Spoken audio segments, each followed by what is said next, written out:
Manager نے اطلاع دی کہ چوکیدار ملنا چاہتا ہے۔ پوچھا کیوں؟ اس کے ہاں جڑواں بچوں کی پیدائش ہوئی ہے، تنخواہ میں اضافہ چاہتا ہے، بچے یہ پیدا کرے اور خرچے ہم بھریں۔ چوکیدار کو بلایا، کیوں بھائی، جب پال نہیں سکتے تو پیدا کیوں کرتے ہو؟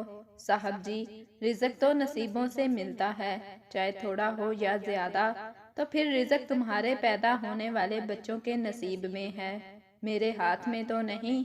ایک لمحے کے لیے چوکیدار رکا اور پھر واپس چلا گیا، لیکن وقت نہیں رکا۔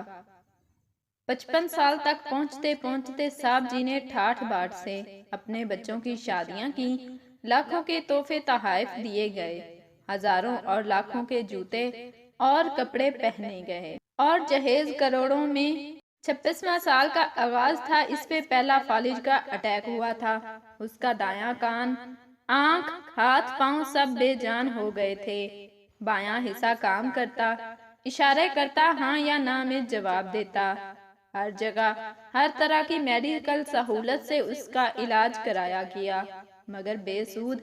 محفلیں کروائی گئیں، صدقے دیے گئے، مگر بلا نہ ٹلی۔ ہاں، البتہ اس دوران اس کے اپنے بچے اس کے سائے سے ٹلنے لگے۔ آخرکار الگ سے گھر لیا گیا، چوکیدار کے ایک بیٹے اور بیٹی کو اس کی دیکھ بھال پر متعین کیا گیا۔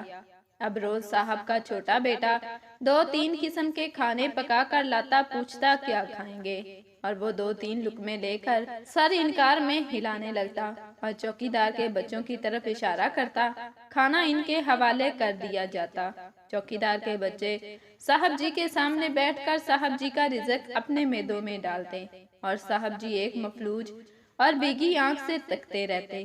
ایک دن بچوں سے برداشت نہ ہوا، پوچھنے لگے، آپ خود ہی کھانا دیتے ہیں اور کھاتے ہوئے دیکھ کر آنسو کیوں؟ صاحب جی نے فقط مسکراتے ہوئے آنکھیں بند کر لی، ایک آنسو آنکھ سے ٹپک کر گال پر آ ٹھہرا، جیسے کہہ رہا ہو کہ رزق تو نصیب سے ملتا ہے، پیسے سے نہیں۔